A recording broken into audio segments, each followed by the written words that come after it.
నమస్తే, welcome to prime nine news. నేను సాయి. ముందుగా అందరికీ కూడా స్పెషల్ డిబేట్కి స్వాగతం. రైట్, తెలంగాణలో ప్రగతి రథ చక్రాలు ఆగిపోయాయి. ఆర్టీసీ కార్మికులు సమ్మెకు దిగారు. ఇక ప్రభుత్వంతో చర్చలు విఫలం కావడంతో సమ్మెకే మొగ్గు చూపారు కార్మికులు. ప్రభుత్వం ముందు 32 డిమాండ్స్ ఉంచింది కార్మిక జేఏసీ. ఇప్పుడు డిమాండ్స్ పరిష్కారం అయ్యే వరకు కూడా సమ్మె కొనసాగిస్తామంటూ కూడా తేల్చి చెబుతున్నారు. తమవి కొత్త డిమాండ్స్ కాదన్నది కార్మిక జేఏసీ మాట. ఎన్నికల సమయంలో కాంగ్రెస్ ఇచ్చినటువంటి హామీలే అడిగామని చెబుతున్నారు వారు. ఇక నష్టాల్లో ఉన్నటువంటి మెట్రోను ప్రభుత్వంలో కలుపుకుంటారు, కానీ ఆర్టీసీని పట్టించుకోరా అంటూ కార్మిక జేఏసీ ప్రశ్నించింది. దీంతో ఉదయం నుండి కూడా ఆర్టీసీ బస్సులు డిపోలకే పరిమితమయ్యాయి. ఇక వేసవి సెలవుల్లో ఊళ్ళకు వెళ్లే వారి ఇక్కట్లు మొదలైపోయాయి. బస్సులు లేక కూడా చాలామంది ప్రయాణికులు ఇబ్బందులు పడుతున్నారు. మరి ఈ సమస్యకు పరిష్కారం ఏంటి? అసలు ఏం జరుగుతోంది? తెలంగాణ రాష్ట్ర సర్కార్ ఎందుకు ఆర్టీసీ కార్మికుల పట్ల అలాగే జేఏసీ పట్ల కూడా నిర్లక్ష్యం వహిస్తూ ఉంది?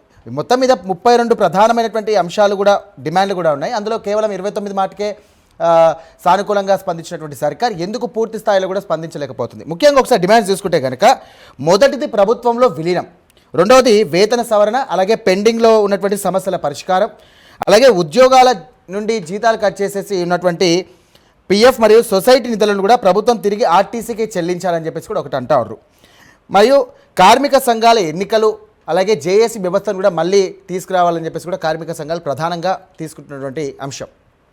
ముఖ్యంగా చూసుకున్నట్టయితే కాంగ్రెస్ సర్కార్ అధికారంలోకి వస్తే కనుక మహిళలకు ఉచిత బస్సు ప్రయాణం కూడా కల్పిస్తామంటూ చెప్పడం జరిగింది. అలాగే దాన్ని అమల్లో కూడా తీసుకురావడం జరిగింది. మొత్తం మీద కూడా ఇటు ఆర్టీసీ వ్యవస్థ పైన కూడా ఈ యొక్క ఎఫెక్ట్ అనేది కనబడుతుందని చెప్పేసి ఆర్టీసీ కార్మికులు అంటూ ఉన్నారు. అయితే తమకు రావాల్సినటువంటి నిధులు ఏవైతే ఉన్నాయో ఖచ్చితంగా కూడా నెలకు సంబంధించినటువంటి ఆ నిధులు కూడా ఖచ్చితంగా ఇవ్వాలని చెప్పేసి వారు డిమాండ్ చేస్తున్నారు. ఒక్కో బస్సులో ఫ్రీ బస్కి సంబంధించి కూడా దాదాపు 50 మంది కెపాసిటీ ఉన్నటువంటి బస్సులలో, ఇటు పల్లె వెలుగు కానివ్వండి లేకపోతే ఎక్స్ప్రెస్ బస్సులలో కూడా చూసుకున్నట్టయితే దాదాపు 150 మంది ప్రయాణికులే బస్సులు ఎక్కుతున్నప్పటికీ కూడా ఎంత ఇబ్బంది పడ్డా కూడా, ఎన్ని అగచాట్లు వచ్చినప్పటికీ కూడా మేము ఇబ్బందులు లేకుండా కూడా తమ విధులను కూడా నిర్వహిస్తూ ఉన్నాం. అలాగే దీనికి సంబంధించి కూడా ప్రభుత్వం స్పందించడం లేదు. ఎందుకు ఆర్టీసీని ఇంత నిర్వీర్యం చేస్తూ ఉన్నారు? పక్క రాష్ట్రంలో చూసుకున్నట్టయితే, ఆంధ్రప్రదేశ్లో చూసుకున్నట్టయితే ప్రభుత్వంలో విలీనం చేశారు ఆర్టీసీని. ఎందుకు ఇక్కడ జరగడం లేదు? ఎన్నికల్లో ఇచ్చినటువంటి హామీలనే మేము అడుగుతున్నాం తప్ప గొంతమ కోరికలు అంటూ ఏమీ లేవు కదా అని చెప్పేసి వాళ్ళ వాదన. ఇటు మంత్రి పొన్నం ప్రభాకర్ వాదన చూస్తుంటే కనుక ఇది బీఆర్ఎస్ పార్టీకి అనుకూలంగా మారే అవకాశం ఉంది. కార్మికులు వెంటనే తమ సమ్మెను విరమింపజేయాలి, ప్రభుత్వము సానుకూలంగా స్పందిస్తుంది, కమిటీ వేశాం, ఖచ్చితంగా కూడా దీనిపైన ఒక ఎజెండా తీసుకుంటాము, దానిపైన సానుకూలంగా స్పందిస్తామని చెప్పేసి వారు అంటున్నటువంటి మాట. రైట్, మొత్తం మీద ఇది ఎంతవరకు వెళ్తుంది? సకల జనుల సమ్మె టైంలో ఒక లాంగ్ టైం పీరియడ్గా నడిచినటువంటి ఏదైతే సమస్య ఉందో, అప్పుడు సమ్మె ఏదైతే ఉందో అది మళ్ళీ రిపీట్ అవుతుందా అనే ఒక క్వశ్చన్ అయితే రేజ్ అవుతుంది. రైట్, దీనికి సంబంధించినటువంటి అంశం పైన మనతో పాటు చర్చించడానికి, మనతో పాటు జాయిన్ అవడానికి, డిబేట్లో జాయిన్ అవడానికి టీఎస్ఆర్టీసీ జేఎస్ నాయకులు కమలాకర్ గారు సిద్ధంగా ఉన్నారు. అలాగే బీజేపీ నాయకులైనటువంటి కాసరగడ్డ నాగార్జున గారు జాయిన్ అవుతా ఉన్నారు. నమస్కారం అండి. సార్ చెప్పండి, ప్రభుత్వం పైన కూడా ఆర్టీసీ కార్మికులు కానీ జేఏసీ నాయకులు తీసుకున్న స్టాండ్ పైన మీరేమంటారు? బీజేపీ అదే నాగార్జున గారు చెప్పండి, మీరు చెప్పండి. ఇది మీకు అవకాశంగా మారుతుందని చెప్పేసి, ఇటు బీఆర్ఎస్కి బీజేపీకి అవకాశంగా మారుతుందని చెప్పేసి ఇటు పొన్నం ప్రభాకర్ గారు కీలకమైనటువంటి వ్యాఖ్యలు చేస్తారు. అది ఎలాగ చూస్తారు? మొదటగా ఆర్టీసీకి సంబంధించినటువంటి కార్మికులు ఈ స్టాండ్ తీసుకోవడం పైన మీ అభిప్రాయం ఏంటి? ముందుగా ఆర్టీసీ కార్మికులకి భారతీయ జనతా పార్టీ పూర్తిగా మద్దతు ఇస్తుంది సార్. వాళ్ళ సమ్మెలో ఉన్న డిమాండ్లు ఏవైతే వాళ్ళు డిమాండ్లు పెట్టారో ఆ డిమాండ్లు మొత్తం ప్రభుత్వం తొందరగా పరిష్కరించాలని నేను కోరుకుంటున్నాను సార్. అవి డిమాండ్లు అని చెప్పి కాంగ్రెస్ పార్టీ అంటే అది డిమాండ్లు కాదు సార్. ఎందుకంటే కాంగ్రెస్ పార్టీ అధికారం రావడానికి వాళ్ళు ఏదైతే 30-40 పేజీల్లో మేనిఫెస్టో రిలీజ్ చేశారో ఆ 30-40 పేజీ మేనిఫెస్టోలో పేజ్ నెంబర్ 28లో వాళ్ళు స్పష్టంగా క్లారిటీగా రాశారు సార్. ఆర్టీసీ కార్మికులకి వాళ్ళకి ఏం చేయాలి, వాళ్ళ మేనిఫెస్టోలో ఏంటని క్లారిటీగా క్లియర్ గా వాళ్ళు పెట్టడం జరిగింది. ఆ పెట్టిన డిమాండ్ని వాళ్ళు ఈ రోజు పరిష్కరించమని అడుగుతున్నారు సార్. దాంట్లో చిన్న ఎగ్జాంపుల్ వాళ్ళు ఏంటంటే, పిఆర్సీ ఏదైతే పిఆర్సీ పెండింగ్ ఉందో గవర్నమెంట్ ఫామ్ అయిన విత్ ఇన్ ద మంత్స్ లోనే 1 or 2 months అనుకో చెప్పేస్తారు, వెంటనే బకాయిలు 2 పిఆర్సీలు చెల్లిస్తారని చెప్పడం జరిగింది సార్. ఇంతవే దాని ఒక క్లారిటీ స్పష్టత లేదు సార్. అంటే వాళ్ళు ఏదైతే మేనిఫెస్టోలో పెట్టిన డిమాండ్స్ ఉన్నాయో ఆ మేనిఫెస్టోని మీరు ఫుల్ఫిల్ చేయమని క్లారిటీగా క్లియర్ అడగడం జరుగుతుంది. దాని మీద ఎటువంటి స్పందన కాంగ్రెస్ పార్టీ లేదు సార్. స్పందన లేకపోవటం వల్ల కాంగ్రెస్ పార్టీ రోజు ఏం చెప్తుందంటే, బీజేపీ నాయకులు లేదంటే బీఆర్ఎస్ నాయకులు దగ్గరుండి ఈ సమ్మెని కొనసాగిస్తున్నారు. బయటకు వచ్చి ఆర్టీసీ కార్మికులు బయటకు వచ్చి ఈ పొలిటికల్ లీడర్లు ఫోన్ చేసుకున్నారు. వాళ్ళు సమ్మె కొనసాగించని చెప్పడంలోనే వీళ్ళు మేమేం చేస్తున్నారేంటో పట్టించుకోకుండా సమ్మె కొనసాగిస్తున్నారని చెప్పి ఒక పెద్ద అభాండం వేయడం జరిగింది సార్. తప్పు సార్. అలాంటి అభాండాలు వాళ్ళ మీద వేయకూడదు. వాళ్ళు ఏదైనా సరే వారి లక్ష్యం కోసం కానీ ప్రజా లక్ష్యం కోసం మనసులో పెట్టుకోరు కానీ వాళ్ళ సమ్మె చేయటం కానీ ఇంకోటి కూడా చేస్తారు. అలాంటి కార్మికుల మీద ఇప్పుడున్న మంత్రి ఎవరైతే పొన్నం ప్రభాకర్ గారు ఉన్నారో అలాంటి వ్యాఖ్యలు చేయడం చాలా బాధాకరం సార్. ఎందుకంటే వీళ్ళకి చేతగాల మాకెందుకు సార్ అస్త్రాలు ఏంటో మాకెందుకు, మేము ఎందుకు ఇన్వాల్వ్ అవుతాం, వీళ్ళు ఏదైతే ఆ మేనిఫెస్టోలో పెట్టారో ఆ డిమాండ్లు కనుక వీళ్ళు పరిష్కరిస్తే ఆర్టీసీ కార్మికులు సమ్మెకి వెళ్ళే వాళ్ళు కాదు కదా. వీళ్ళు పరిష్కరించలేదు కాబట్టి వాళ్ళు సమ్మెకి వెళ్ళారు. వీళ్ళ చేతకాంతనాన్ని కప్పిపుచ్చుకోవటానికి ఏం చేయాలో తెలియక మా మీద లేదంటే ఇంకో పార్టీ మీద నడవడం అది కరెక్ట్ కాదు సార్. వాళ్ళు అడిగిన ఏదైతే ఆర్టీసీ కార్మికులైన ప్రధాన డిమాండ్లో కొన్ని డిమాండ్లు వీళ్ళు నెరవేర్చలేకపోతున్నారంట. బహుశా ఆ డిమాండ్లు మేము ఏమనుకుంటున్నామంటే మొదటిదిగా ఏదైతే ఎలక్ట్రికల్ వెహికల్స్ ఉన్నాయో ఆ వెహికల్స్ సార్ వినపడుతున్న వాయిస్ క్లారిటీగా ఉందా? నాగార్జున గారు ఒక విషయం ఏంటంటే ఇప్పుడు మహాలక్ష్మి పథకం కింద కూడా ప్రభుత్వం ఒక నిర్ణయం తీసుకొని కూడా ఏదైతే ఆ పథకాన్ని కూడా అమలు చేస్తా ఉన్నారు. దీనివల్ల కూడా ప్రభావం పడిందని చెప్పేసి ఆర్టీసీ కార్మికులు జేఏసీ నేతలు అంటున్నారు. దీనిపైన మీరేమంటారు? సార్ పొన్నం ప్రభాకర్ గారే ఈ రోజు ప్రెస్ మీట్ పెట్టి మరీ మాట్లాడడం జరిగింది. ఏమంటే దాదాపు 65 లక్షల మంది పర్ డే ఆర్టీసీలో ట్రావెల్ చేస్తుంటే అందులో 45 లక్షల మంది మహిళలే ట్రావెల్ చేస్తున్నారు. సో అని ఆర్టీసీ ఎవరైతే కార్మిక సంఘ నాయకులు ఉన్నారో ఆ మినిస్టర్ ఉన్నారో పొన్నం ప్రభాకర్ గారే చెప్పడం జరిగింది సార్. అంటే ఆర్టీసీకి వచ్చే 70% రెవెన్యూ బికాస్ ఆఫ్ గవర్నమెంట్ తీసుకొచ్చిన మహాలక్ష్మి స్కీమ్ ఏదైతుందో దాని వల్ల ఆర్టీసీకి రెవెన్యూ రావట్లేదని మంత్రి గారు చెప్పడం జరిగింది. మరి చెప్పిన తర్వాత మరి ఆ మంత్రి గారు ఏం చేయాలి? ఎవ్రీ మంత్ మీరైతే టికెట్ డబ్బులు ఇవ్వాలో మహిళల కింద స్కీమ్ తీసుకొచ్చారో నిజంగా మహిళలకి మీద మీకు నిజంగా చిత్తశుద్ధి ఉంటే ఆ పథకం మీద చిత్తశుద్ధి ఉంటే మీరేదైతే ఎవ్రీ మంత్ వాళ్ళకి పే చేయాల్సిన బకాయిలు 400 కోట్లు ఉన్నాయి, మీరు ఎందుకు రిలీజ్ చేయట్లా? రిలీజ్ చేస్తే ఆర్టీసీ ఎంతో కొంత లాభాల్లో ఉండదు, కనీసం వాళ్ళ శాలరీ అన్నా వాళ్ళకి టయానికి వచ్చేది కదా. మరి మీరు ఎందుకు చేయాల? మీరు మేనిఫెస్టోలు పెట్టారు, మేము గవర్నమెంట్ ఫామ్ చేసిన వెంటనే గవర్నమెంట్ లో వినియోగం చేస్తా అని చెప్పారు. సార్ మెట్రోకి వీళ్ళు ఎక్కడ మేనిఫెస్టోలో చెప్పాలా ఏమని మేము గవర్నమెంట్ రాంగలోనే మెట్రోని గవర్నమెంట్ లో విలీనం చేస్తామని చెప్పి ఎక్కడ చెప్పలా, కానీ విలీనం చేశారు. మరి ఆర్టీసీకి మీ మేనిఫెస్టోలో పెట్టి మీరు ఎంతవరకు ఎందుకు విలీనం చేయట్లా? దాని మీద మీరు ఎందుకు క్లారిటీ ఇవ్వట్లేదు సార్? ఒక చిన్న సార్ ఆర్టీసీ డిమాండ్ ఎంత న్యాయబద్ధమైంది ఒక డిమాండ్ చెప్తారు సార్. ఆర్టీసీ కార్మికులు ఏమన్నారంటే మీరు ఎలక్ట్రికల్ బస్సులు కొంటున్నారు కదా, ఆ ఎలక్ట్రికల్ బస్సులు ప్రభుత్వాలు కొంటే ఏమైంది, లేదా ఆర్టీసీ పేరు మీద కొంటే ఏమైంది, మీరు వేరే ప్రైవేట్ వ్యక్తుల చేత కొనేస్తున్నారు, వాళ్ళ చేత రన్ చేపిస్తున్నారు, వాళ్ళకి ఎవరైతే డ్రైవింగ్ చేస్తున్నారో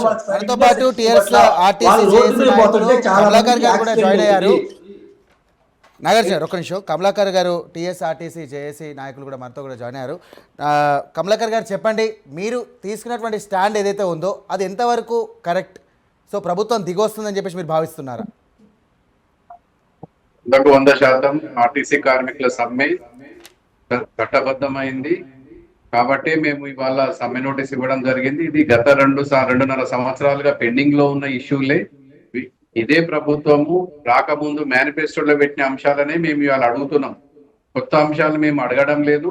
వాళ్ళు ఏదైతే మేనిఫెస్టో శ్రీధర్ బాబు గారి కమిటీలో ఏదైతే పెట్టారో ఆ కమిటీ ఇలా పెట్టిన అంశాలనే మేము ఇవాళ ప్రభుత్వం దృష్టికి తీసుకెళ్ళాం గత 2 సంవత్సరాల నుంచి కూడా. కానీ ప్రభుత్వం నుంచి పోయిన సంవత్సరం ఏదైతే మే 6వ తారీఖు నాడు మంత్రి గారు ఇదే సెక్రటరియట్ లో ఛాంబర్ కి పిలిచి మీరు ఒక 2 నెలలు మాకు అవకాశం ఇవ్వండి, మీ సమస్యలు సానుకూలంగా స్పందించడానికి ముఖ్యమంత్రితో మాట్లాడి మీ సమస్య పరిష్కారం చేస్తామని ఆ రోజు చెప్పడం జరిగింది. అదే విధంగా ఇండియా పాకిస్తాన్ యుద్ధం అదైతే మే 7వ తారీఖు నాడు స్టార్ట్ అవుతుందో ఆ రోజు నైట్ స్టార్ట్ అవుతుంది కాబట్టి కార్మికులు మీరు ఆలోచన చేసి సమ్మె విరమించమని చెప్పడం జరిగింది. దాని తర్వాత కూడా మంత్రి గారి దృష్టికి 10 సార్లు వెళ్ళడం జరిగింది ఇదే జేఏసీ నాయకత్వం. అదే విధంగా శ్రీధర్ బాబు గారిని కలవడం జరిగింది. మన ముఖ్యమంత్రి బట్టి విక్రమార్క గారిని కలవడం జరిగింది. వీళ్ళందరినీ కలిసినా కూడా సమస్యలు పరిష్కారం కాకపోగా ఈ మధ్యలో ఎలక్ట్రికల్ బస్సుల విషయంలో కొత్త సమస్య తీసుకొచ్చి ఇలా ఆర్టీసీ కార్మికులను గందరగోళం చేసే పరిస్థితి ఇవాళ ఏర్పడ్డది కాబట్టి మేము మళ్ళీ సమ్మె నోటీస్ ఇవ్వడం జరిగింది. మార్చి 13వ తారీఖు నాడు సమ్మె నోటీస్ ఇస్తే అటు ప్రభుత్వం కానీ మేనేజ్మెంట్ కానీ ఏ రోజు కూడా పిలిచి పాపాన పోలేదు. కార్మిక సమస్యల మీద వాళ్ళకి చిత్తశుద్ధి లేదని మరి వాళ్ళ తెలియజేయడం జరిగింది. అందుకే మళ్ళీ మేము కమలాకర్ మార్చి గారు, 13వ సమ్మెకు తారీఖు ప్రధాన నాడు కారణం మేము పొన్నం సభ్యులు ప్రభాకర్ గారు యొక్క వ్యవహార శైలి అని చెప్పేసి కూడా మీ ఆర్టీసీ జేఏసీ చైర్మన్ వెంకన్న గారు కూడా ఈ మాట అన్నారు. దీని మీద ఏమంటారు? చెప్పినా కూడా ప్రభుత్వం నిన్న ఏదో కమలాకర్ గారు, కమిటీ ఐఏఎస్ ల కమిటీ కమలాకర్ గారు, కమలాకర్ గారు, అక్కడ అందరు కూడా అవమానించినట్టే. అక్కడ కమలాకర్ గారు, ఆర్టీసీలో ఎన్ని సంఘాలు ఉన్నాయి అన్ని సంఘాలను ఆహ్వానించడం జరిగింది. అన్ని సంఘాలు కూడా దాంట్లో నిన్న మీటింగ్ లో మరి మేమందరం అటెండ్ కావడం జరిగింది. కానీ అక్కడ సమస్యలు పరిష్కారం చేయకపోగా ఇక్కడ ఉన్న నాయకులు అందరి సమస్యలు విన్నరే తప్ప వాళ్ళు ఏ ఒక్క 32 అంశాలలో ఏ ఒక్క అంశం మీద కూడా చర్చ జరిగిన పాపాన పోలేదు. అక్కడ వాళ్ళందరూ కూడా ఐఏఎస్ ఆఫీసర్లు కానీ ఆర్టీసీ ఎండి నాగిరెడ్డి గారు కూడా ఈ కార్మిక సంఘాల నాయకులు చెప్పి విన్నారు. కానీ ఏ ఒక్కరు కూడా మా మా సమస్య వచ్చిన పరిస్థితి లేదు అక్కడ. కాబట్టి నిన్న మేము క్లియర్ గా అక్కడ చెప్పడం జరిగింది. సమస్య తీవ్రతరం ఉన్నది. ఇవి 2.5 సంవత్సరాలు గడిచింది. ఇంకో సంవత్సరం అయితే మీరందరూ ఎలక్షన్ల దృష్టిలో వెళ్ళిపోతారు. కార్మిక సమస్యలు పరిష్కారం కావు. మీరు ఏదైతే ఎలక్ట్రికల్ బస్సుల విషయంలో సీరియస్ ఉన్నది దానిని మీరు నివారించే ప్రయత్నం చేయండి. ఎలక్ట్రికల్ బస్సులో ఆర్టీసీ కార్మికులను హైదరాబాద్ సిటీ వదిలిపెట్టి బయటికి వెళ్ళే ఏదైతే మీరు ఆప్షన్ పెట్టిరో దాన్ని ఇమీడియట్ గా ఆపాలని మేము చెప్తున్నాం. ఇదే డిమాండ్ లో పెట్టడం కూడా జరిగింది. కానీ వాటి నుంచి ఏ ఒక్కరు కూడా సమస్య మీద 32 డిమాండ్ల ఒక్క డిమాండ్ మీద కూడా చర్చ జరగలేదు. అక్కడ జరగకపోగా వాళ్ళు ఏంటంటే మీరు ఏదైతే డిమాండ్లు పెట్టిరో మేము వాటిని అధ్యయనం చేసి ప్రభుత్వానికి నివేదిక సమర్పించడానికి మాకు 4 వారాల గడువు ఇచ్చిండ్రు. కాబట్టి మీరు వాయిదా వేసుకోండి. 65 లక్షల ప్రయాణికులు ఏదైతే రోజు తిరుగుతున్న వాళ్ళకి ప్రయాణికులకు ఇబ్బంది కలుగుతుంది, అదే విధంగా ప్రజలకు అసౌకర్యం కలుగుతుంది అని చెప్పడం జరిగింది తప్ప మా వైపు నుంచి కూడా ఒక్క సమస్య కూడా పరిష్కారం చేస్తామని వాళ్ళు హామీ ఇవ్వలేదు. దాని మీదనే వాళ్ళందరికీ వాళ్ళే మీరు ఆలోచన చేసుకోండి అని వాళ్ళే లేచిపోవడం జరిగింది. మేమేమి లేచి రాలేదు. అక్కడ నుంచి మంత్రి గారు ఇవాళ ఆయన ప్రెస్ మీట్ లో చెప్పడం జరుగుతుంది.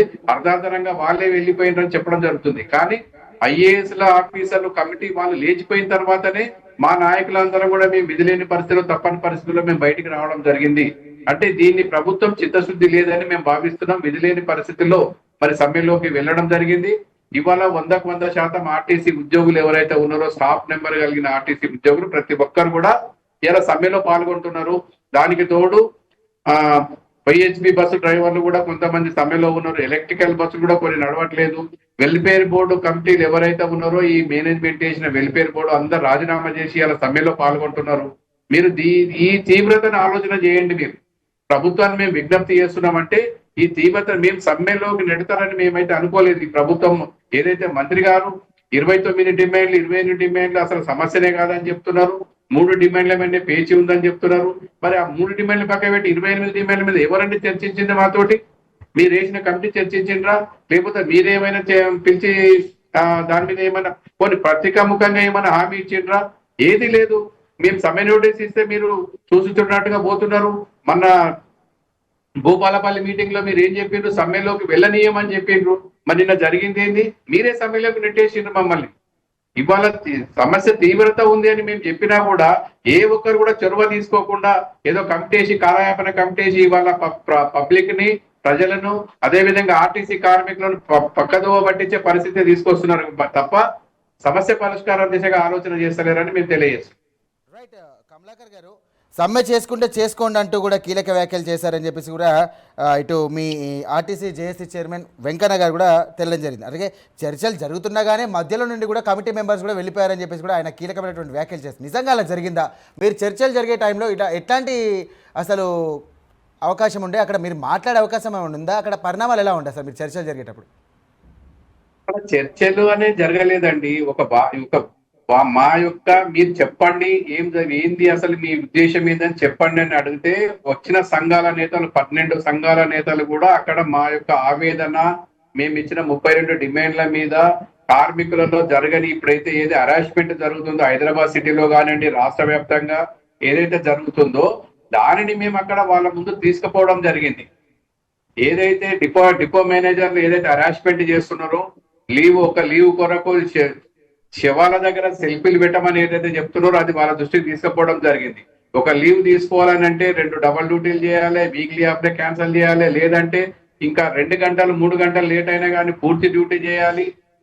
వాళ్ళు డిపోలో ఏదైనా అనివార్య కారణం వల్ల ఒక బస్సు ఇయ్యని సందర్భంలో, లేకుంటే డ్రైవర్ ఉండి కండక్టర్ లేనప్పుడు, కండక్టర్ నుండి డ్రైవర్ లేనప్పుడు, ఎప్పుడైనా అలాంటి పరిస్థితుల్లో ఎస్కేప్ డ్యూటీ ఇవ్వకుండా వాళ్ళకి ఆ రోజు లీవ్ వేసి పంపించే పరిస్థితి. అంటే అడ్డ మీది కూలీల మాదిరిగా అడ్డ మీద కూలీలను ఎవరు వచ్చి తీసుకెళ్తే ఆ రోజుకు వేతనం ఇస్తారు 800 900. ఆ పరిస్థితి ఇవాళ ఆర్టీసీలో ఉందండి ఇవాళ. అది మేము నిన్న వాళ్ళ ఐఏఎస్ల కమిటీ దృష్టికి తీసుకుపోవడం జరిగింది. అక్కడ వాళ్ళ నుంచి ఎటువంటి ఒక్క అంశం మీద కూడా చర్చ జరగలేదు. మా యొక్క ఆవేదన వినరే తప్ప వాళ్ళు మేము దాని ప్రభుత్వానికి నివేదిక సమర్పిస్తామని చెప్పిండ్రు. కానీ ఈ 1వ సమస్య ఇది, 2వ సమస్య ఇది, 3వది ఇది అని 32 డిమాండ్ల మీద వాళ్ళు చర్చ జరగలేదు. సమస్యల మీద అసలు చర్చలు జరగనప్పుడు ఇంకా అక్కడ 2వ క్వశ్చన్ ఎక్కడ ఉందండి? మేము అర్ధాంతరంగా లేచిపోలేదు. నేను ఇంత ముందే చెప్పడం జరిగింది, అర్ధాంతరంగా మీ ఆలోచన చేసుకోండి అని వాళ్ళు లేచిన తర్వాతనే మేము బయటికి రావడం జరిగింది అక్కడి నుంచి. కాబట్టి ఇది వాళ్ళకి చిత్తశుద్ధి ఉందో లేదో మాకు తెలియదు, వాళ్ళకి ఏం చెప్పి పంపించారో మాకు తెలియదు. కానీ ఈ నాగార్జున గారు కూడా ఉన్నారు, నాగార్జున గారు కూడా అడుగుదాము. నాగార్జున గారు మీరు చెప్పండి, ఇప్పుడు కమలాకర్ గారు చెప్పినటువంటి ఆ మాటలు ఏవైతే ఉన్నాయో అది దానివల్ల ప్రభుత్వం ఏమైనా మార్పు వచ్చే అవకాశం ఏమైనా కనిపిస్తుందా? అంటే మీ యొక్క అభిప్రాయం. సార్ ఈ ప్రభుత్వం మారేటట్టు లేదు సార్. ఈ ప్రభుత్వం మెయిన్ ఇంటెన్షన్ ఏంటంటే ఈ ఆర్టీసీ ఏదైతే ఉందో ఆ ఆర్టీసీని ప్రైవేటైజేషన్ చేయాలి, గవర్నమెంట్ లో విలీనం చేయకూడదు. ఒకవేళ గవర్నమెంట్ లో విలీనం చేసేసరికి నెంబర్ ఆఫ్ ఎంప్లాయీస్ చాలా మంది తక్కువ మంది ఉండాలని ఒక ఇంటెన్షన్ తో ఈ గవర్నమెంట్ బిహేవ్ చేస్తుంది సార్. ఎందుకు ఈ మాట అంటున్నా అంటే సోదరులు బహుశా చెప్పడం మర్చిపోయారు అనుకున్నాను. ఈ హైదరాబాద్ లో ఈ ఈవీ ఏదైతే ప్రైవేటు సంస్థలు నడుపుతున్న బస్సులే ఎక్కువ కనపడుతుంది సార్. ఎందుకంటే వీళ్ళ అధికారంలో రాకముందు వీళ్ళ మేనిఫెస్టోలో పెట్టారు. ఏమని పెట్టారా అంటే మేము గవర్నమెంట్ రాంగ్లోనే ఉన్న బస్సులు రెనోవేషన్ చేస్తాం, కొత్త టెక్నాలజీ తీసుకొస్తాం, అలాగే కొత్త బస్సులు కొంటామని చెప్పి వీళ్ళు మేనిఫెస్టో పెట్టారు సార్. వీళ్ళ గవర్నమెంట్ వచ్చిన తర్వాత ఉన్న బస్సులు ఎక్కడ రిపేర్ చేసి కొత్త రెనోవేషన్ చేసిన వర్క్లు ఎక్కడ కనపట్లేదు. దాంతో పాటు సార్ బస్సులు చనిపోయి ఇవి స్క్రాప్ పోయే పరిస్థితి వచ్చింది. అట్లీస్ట్ ఈ ప్లేస్ లో న్యూ బస్సులు తీసుకోండి సార్ అని చెప్పినా కానీ గవర్నమెంట్ స్పందించకుండా ఆ బస్సుల్ని పక్కనేసి ప్రైవేట్ పిలిచి ఇక్కడ ఈ బస్సు రిక్వైర్మెంట్ ఉంటుంది, మీ ఈవీ బస్సు తీసుకొచ్చి మీరు నడుపుకోండి, మా గవర్నమెంట్ ఉన్న మనీ మొత్తం మీకు ఇచ్చేస్తాం, మీరే ఎంప్లాయీస్ పెట్టుకోండి, మీరే నడిపించుకోండి, అవసరమైతే డిపోలు కూడా మీ పేరు మీద ఇండైరెక్ట్ గా రాసేస్తాను, ఆర్టీసీ కార్మికులు ఎవరున్నారో వాళ్ళందరూ డిపోలు ఖాళీ చేసి వెళ్ళిపోండి, ఆర్టీసీ డ్రైవర్లు ఖాళీ చేసి వెళ్ళిపోండి, ఇక్కడ మేము ప్రైవేట్ వాళ్ళకి ఇస్తున్నాం, మా బంధువులకు ఇస్తున్నాం, మా చుట్టాలకు ఇస్తున్నాం, మా యొక్క దాయాదులకు ఇస్తున్నాం అన్న విధంగా ఈ రోజు గవర్నమెంట్ బిహేవ్ చేస్తుంది సార్. ఎందుకంటే ఇప్పుడు చూస్తుంటే మనకి సిటీలో ఎక్కువ వీళ్ళు ఏం చెప్తున్నారు, సిటీ పొల్యూషన్ గా ఎక్కువ అవుతుంది కాబట్టి ఆర్టీసీ బస్సులు తగ్గించి ఈవీ బస్సులు పెంచుతూ అంటే జరుగుతారు. ఆ ఈవీ బస్సులు ఏందో మరి ప్రభుత్వమే కొని వీళ్ళకి ఇవ్వచ్చు కదా, ఆర్టీసీ ఇవ్వచ్చు కదా. లేదు వాళ్ళకి ఇన్ టైంలో నిధులు కానీ వాళ్ళకి బడ్జెట్లో కానీ ఫండ్స్ కానీ అలొకేట్ చేస్తే ఆర్టీసీయే వాళ్ళ కొత్త బస్సులు ఈవీ బస్సులు వాళ్ళు కొనుక్కొని వాళ్ళు రన్ చేసుకుంటారు కదా. మీరు ఎందుకు ఓన్లీ ప్రైవేటైజేషన్ లో పెడుతున్నారు అంటే మీరు నమ్మరు సార్. కొత్త ప్రభుత్వం వచ్చిన తర్వాత కానీ పాత ప్రభుత్వం కానీ ఆర్టీసీ ఎంప్లాయీ నియామకం జరగలేదు సార్. అంటే రిటైర్మెంట్ అయిపోతున్న ఆర్టీసీ ఎంప్లాయీస్ రిటైర్మెంట్ అయిపోతున్నారు, కొత్త ఎంప్లాయీస్ మటుకు ఆర్టీసీలోకి రావట్లేదు. మరి కొత్త ఎంప్లాయీస్ కనుక ఆర్టీసీలోకి రావట్లేదు అంటే దాని మీనింగ్ ఏంది? ప్రభుత్వం దీన్ని ప్రైవేటైజేషన్ చేసే విధంగా ముందడుగేస్తుంది, లేదు దీన్ని లాభాల్లోంచి నష్టాల్లోకి నెట్టే విధంగా వీళ్ళు ముందుకు తీసుకెళ్తారు అనేది మనకు క్లారిటీగా. నాగార్జున గారు రైట్, థ్యాంక్ యూ అండి. కమలాకర్ గారు మొత్తం మీద అయితే మీరు సమ్మెకు ముందుకు వెళ్ళారు. సో ప్రభుత్వం సానుకూలంగా స్పందిస్తుందని చెప్పేసి నేను కూడా అనుకుంటున్నాను, మీరు కూడా ఆశాభావం వ్యక్తం చేస్తున్నారు. థ్యాంక్ యూ వెరీ మచ్ అండి మన డిబేట్లో జాయిన్ అయినందుకు. థ్యాంక్ యూ నాగార్జున గారు, అలాగే థ్యాంక్ యూ కమలాకర్ గారు. సో మొత్తం మీద పేదవాడి గమ్యాన్ని చేర్చేటువంటి ప్రగతి రథ చక్రాలు ఆగిపోయాయి. మొత్తం మీద కూడా చూసుకున్నట్టయితే తెలంగాణ వ్యాప్తంగా దాదాపు అన్ని డిపోల్లో కూడా ఏమి దక్కలేదన్న 20,000 పైగా బస్సులు కూడా ఆగిపోయాయి, డిపోలకే పరిమితమయ్యాయి. మరి ప్రభుత్వం ఎందుకు స్పందించలేదు? దాదాపు 32 డిమాండ్లతో ఉన్నటువంటి ఈ యొక్క అంశం ఏదైతే ఉందో కేవలం 29 డిమాండ్లకి ఎందుకు ఒప్పుకోవడం జరిగింది? మధ్యలో చర్చలు జరుగుతున్నటువంటి మధ్యలో నుండే కమిటీ ఎందుకు వెళ్ళిపోయింది? మీరు చర్చలకు సంబంధించి మేము ఏం కూడా మాట్లాడమని చెప్పేసి మీరు చర్చలు విఫలమయ్యాయి, దీనికి సంబంధించి మీరు సమ్మెకు వెళ్తే వెళ్ళిపోండి అని చెప్పేసి ఎందుకు వాళ్ళు రెచ్చగొట్టేతరంగా మాట్లాడారు? సో మొత్తం మీద చూసుకున్నట్టయితే కనుక సమ్మెకు ప్రధానమైనటువంటి కారణం పొన్నం ప్రభాకర్ అని చెప్పేసి కూడా ఆర్టీసీ జేఏసీ చైర్మన్ వెంకన్న కూడా కీలక వ్యాఖ్యలు చేశారు. అలాగే సమ్మె చేసుకున్నట్టు కూడా కమిటీ కీలకమైనటువంటి వ్యాఖ్యలు చేసింది. అసలు ఎన్నికల్లో ఇచ్చినటువంటి మేనిఫెస్టో ప్రకారంగానే మేము అడుగుతున్నాము, ఎందుకు ఇప్పటికి ఇంకా స్పందించలేదు, సమయం దగ్గర పడతా ఉంది, సో మొత్తం మీద మేము కూడా సమ్మెకు 45 రోజుల ముందే కూడా మేము నోటీసులు ఇచ్చినప్పటికీ కూడా ప్రభుత్వం ఎందుకు స్పందించలేదని చెప్పేసి కూడా వారు అంటున్నటువంటి మాట. సో ఇది ఎంతవరకు దారితీస్తుంది, అలాగే ఈ సమ్మె ఎంతవరకు కొనసాగుతుందనేది అందరూ కూడా ఎదురు చూస్తూ ఉన్నారు. సో మొత్తం మీద ప్రభుత్వం స్పందించాలని చెప్పేసి కూడా ప్రతి ఒక్కరు కూడా ఆశాభావం వ్యక్తం చేస్తున్నారు. ఇది వాళ్ళ స్పెషల్ డిబేట్. మరో అంశంతో మళ్ళీ కలుద్దాం. అంతవరకు చూస్తూనే ఉండండి prime 9 news. This is Sai.